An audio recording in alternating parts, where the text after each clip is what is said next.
France Télévisions est irréprochable. C'est ce qu'avait dit Élise Lucet, pas plus tard qu'hier, à la commission d'enquête qu'ils vont devoir subir pendant encore 30 jours avec notre ami Charles Aloncle, bien sûr. Et Élise Lucet a dit « Oui, j'adorerais faire une émission de cash investigation parce que c'est mon rôle d'investiguer sur les gabegies, de l'argent, etc. sur France Télévisions. Mais le problème, c'est que France Télévisions vole les Français en toute légalité. Ils vampirisent l'argent de Nicolas en toute légalité.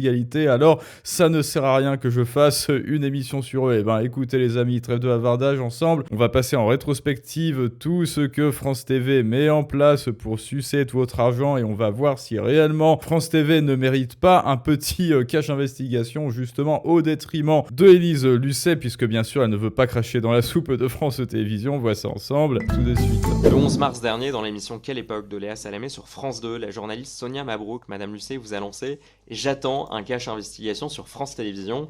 Vous avez alors répondu, je vous cite « Je voudrais bien, mais il n'y a pas grand-chose à faire et à dire sur France Télévisions ». Bon. Pourtant, depuis le début de cette commission d'enquête, il apparaît qu'il y a beaucoup de choses à dire. Vous en conviendrez, je pense. Je pense aux 81 millions d'euros de déficit cumulés par France Télévisions depuis 2017. Je pense aux chambres d'hôtel à Cannes facturées jusqu'à 1 700 € la nuit. Je pense aux conflits d'intérêts, on en a parlé, entre certains dirigeants de France Télévisions et des dirigeants de sociétés de production bénéficiant de contrats importants avec le groupe. Je pense au niveau de rémunération très élevé d'une trentaine de directeurs de France Télévisions, mieux payés que le président de la République. Je pense aux soupçons d'emplois fictifs de certains directeurs qui ont d'ailleurs fait l'objet parfois d'enquêtes, parfois d'articles de presse. Je pense à l'hyperconcentration des contrats de production aux mains de quelques sociétés qui bénéficient de centaines de millions d'euros d'argent public par an. Je pense aux entraves qu'on subit dans le cadre de cette commission d'enquête pour réclamer des documents critiques que France Télévisions a pourtant l'obligation légale de nous fournir.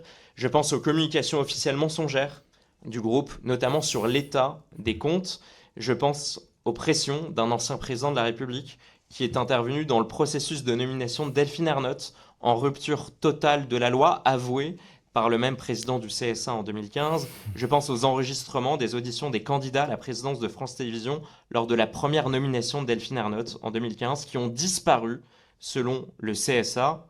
Et je pense enfin, mais la liste n'est pas exhaustive, au témoignage de ce haut magistrat, président de la 3e chambre de la Cour des comptes, qui sous serment, devant nous, n'a pas voulu nier avoir reçu un mail du secrétaire général de France Télévisions lui demandant de décaler la publication du rapport après la reconduction de Delphine Ernotte en 2025. Et nos travaux, vous le voyez, ne sont pas terminés. On a encore une trentaine d'auditions à réaliser. Dans ce contexte, Madame Lucet, est-ce que vous maintenez vos propos ?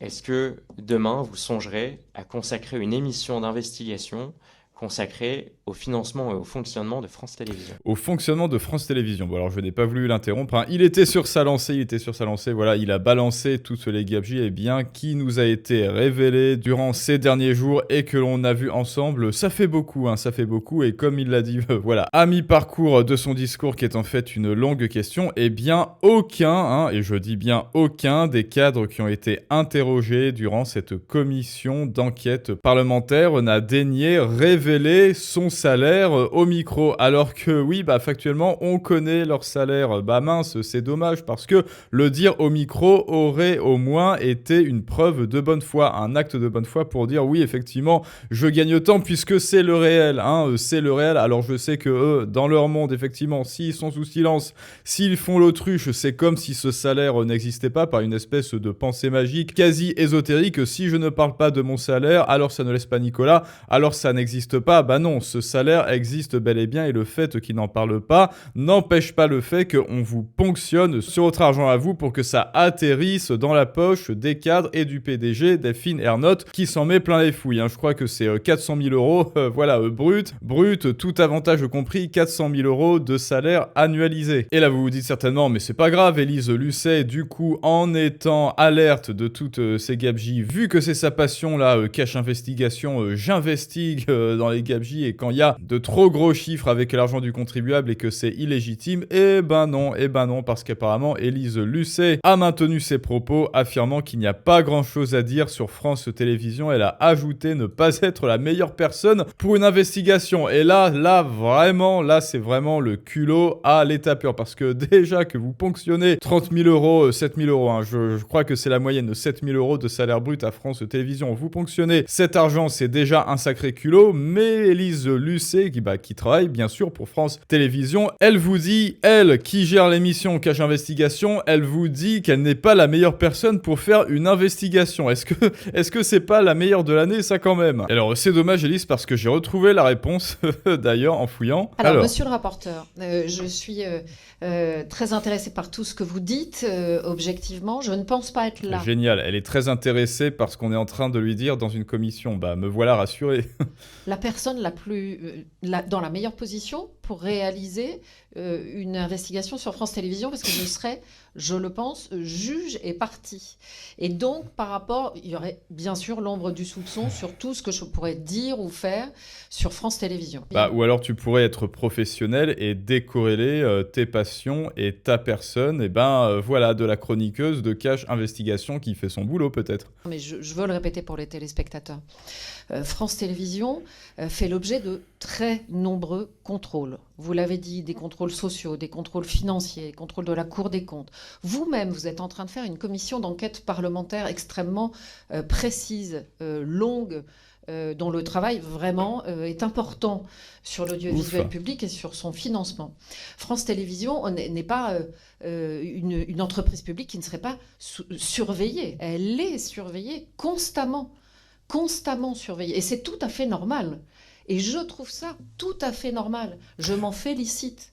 Elle se félicite que France Télévisions soit surveillée et que la commission d'enquête fasse le travail. Parce que oui, le Cache Investigation, en fait, pour France Télévisions, c'est bel et bien la commission d'enquête. Alors maintenant, les chiffres, un petit rappel des chiffres de France Télévisions et de pourquoi ça pose problème et qu'il faut absolument privatiser ce truc, en fait. Ce truc, alors déjà, voilà, rémunération de la PDG de Delphine Ernotte, comme je vous l'avais dit, un total potentiel 400 000 € bruts par an, avec les avantages en nature, voiture de fonction, frais de représentation, un peu comme Hidalgo, pour ceux qui s'en rappellent, rémunération des cadres, 31 cadres qui gagnent plus de 200 000 € bruts par an, et ensuite additionné, parce que oui, bien sûr, 200 000 € bruts, vous vous dites, c'est rien, mais ensuite 200 000 fois 31, et voilà, calculons, ça fait 6 400 000, 6 600 000 à l'année, juste pour les rémunérations brutes, dont 5 cadres, ah oui, alors là, ok, c'est pas fini, dont 5 cadres qui dépassent les 300 000 bruts par an, ensuite 15% des salariés qui gagnent plus de 80 000 bruts par an. Et toi, Nicolas, est-ce que tu gagnes 80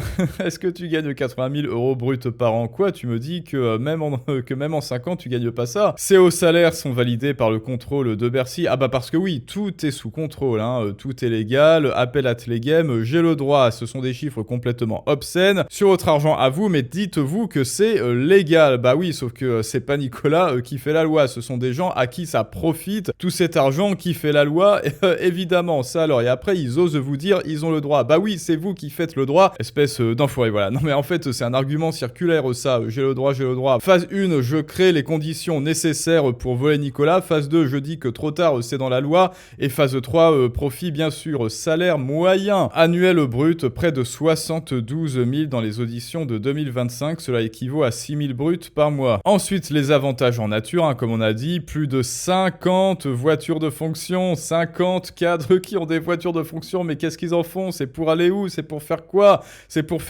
pour aller bouffer avec Gérard Larcher à la cantine du Sénat, qu'est-ce qui se passe? Avantages estimés à plus de 30 000, oh là là, par net, par personne, usage professionnel, frais de taxi, oui, les frais de taxi, parce que vous comprenez, les voitures de fonction, c'est pas suffisant, il y a aussi le taxi VTC, les frais de mission, alors quel genre de mission? Aller interroger des pingouins en Afrique, certainement, réception, il y en a en plus, mais bon, réception et déplacement. 46 millions d'euros au total en 2024, juste pour les réceptions et les déplacements et les autres avantages, carte carburant, indemnité, demi-journée de récupération. Parce que oui, il y a aussi de l'absentéisme, ça on n'en avait pas parlé, mais il y a beaucoup d'absentéisme à France Télévisions. En revanche, toi, Nicolas, si tu es absent, tu ne touches pas un rond. Ensuite, les frais de réception et les petits fours. 3,2 millions d'euros en frais de réception, voilà, c'est-à-dire en achat alimentaire, petits fours, boissons, traiteurs, buffet, cocktail, et oui, cocktail, petit déjeuner. Cela inclut des dépenses somptuaires souvent critiquées comme inutiles, mais légales, c'est légal, alors ils ont le droit. Alors on va continuer, parce que oui, dites-vous que de toute manière, même si Charles Aloncle débunk absolument tout ça, même si les comptes sont publics,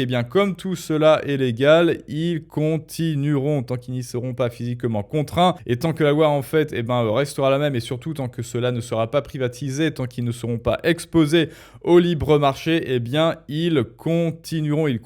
France Télévisions, cette blague qui est en déficit depuis des années et qui est maintenue en vie artificiellement par les gélodiettes de vos taxes, eh bien, cette gabegie continuera parce que c'est une gabegie qui est légale. Pourquoi ? Parce qu'on est en France. Ces montants font partie d'un ensemble plus large de 46 millions, des frais de mission. Et ensuite, il y a à ça qui s'ajoute en mai 2023 une facture de plus de 110 000 euros. De 110 000 euros pour des suites de luxe à l'hôtel Majestic. Bah ouais, ils en ont besoin, hein, avec des nuits à plus de 1300 balles, jusqu'à 1700 balles pour certaines suites. Cela concernait Delphine Arnault, mais qu'est-ce qu'elle est allée foutre là ? On se le demande bien. Une enquête judiciaire a été ouverte en 2026. Ce mois-ci, France Télévisions se défend en invoquant qu'ils ont le droit, oh ça alors, en invoquant un barter, c'est-à-dire un échange d'espace publicitaire invendu contre service. Enfin bref, ça, écran de fumée total. Autre gaspillage, voilà, primes et parachutes dorés, des variables élevées, des indemnités de départ généreuses, hein, voilà, pour que tu puisses partir à la retraite. Et oui, l'ultime crotte de nez, pareil, hein, quand un cadre, quand même un petit salarié de France Télévisions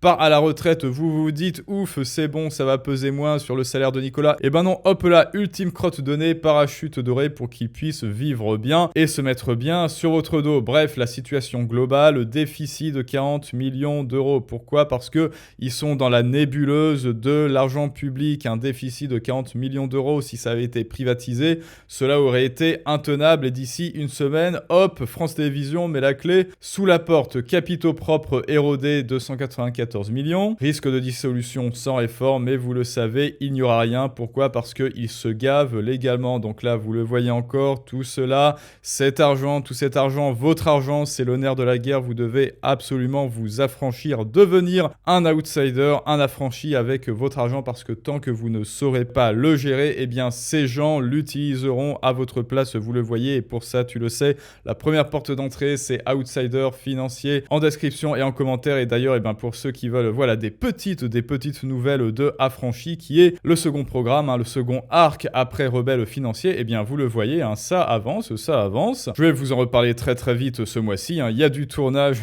qui m'attend d'ailleurs pour vous faire ça, comme d'habitude, aux petits oignons, pour vous donner tout ce que j'ai, hein, vous voyez, avec les 4 niveaux, hein. Le niveau 1, c'est-à-dire assainir les finances avec un plan d'attaque recadré, réformé, réduire, allouer. Ensuite, le niveau 2, épargner, savoir faire un budget, savoir épargner son argent de manière efficace et rapide. Et ensuite, niveau 3, l'investir efficacement. Alors sans conseil financier de ma part, bien sûr, mais je vous livre l'information et ensuite, bien sûr, tu en fais ce que tu veux avec la meilleure efficience possible, avec les meilleures informations et chiffres possibles. Et ensuite, niveau 4, stratégie avancée. Et ça, je vous en parle très vite. Et maintenant, c'est à vous de me dire ce que vous en pensez en commentaire. Ces gens ont-ils le droit ? Alors, le droit légal, eh bien, oui, semble-t-il, mais ont-ils un droit moral à faire ça, à se gaver avec votre argent ? Eh bien, c'est à vous de me dire ce que vous pensez de tout ça. Comme d'habitude, les amis, et je vous dis à tous à très bientôt pour un prochain storytelling du monde moderne et d'autres gabegies avec la commission d'enquête et France Télévisions. Mais ça, c'est une autre histoire.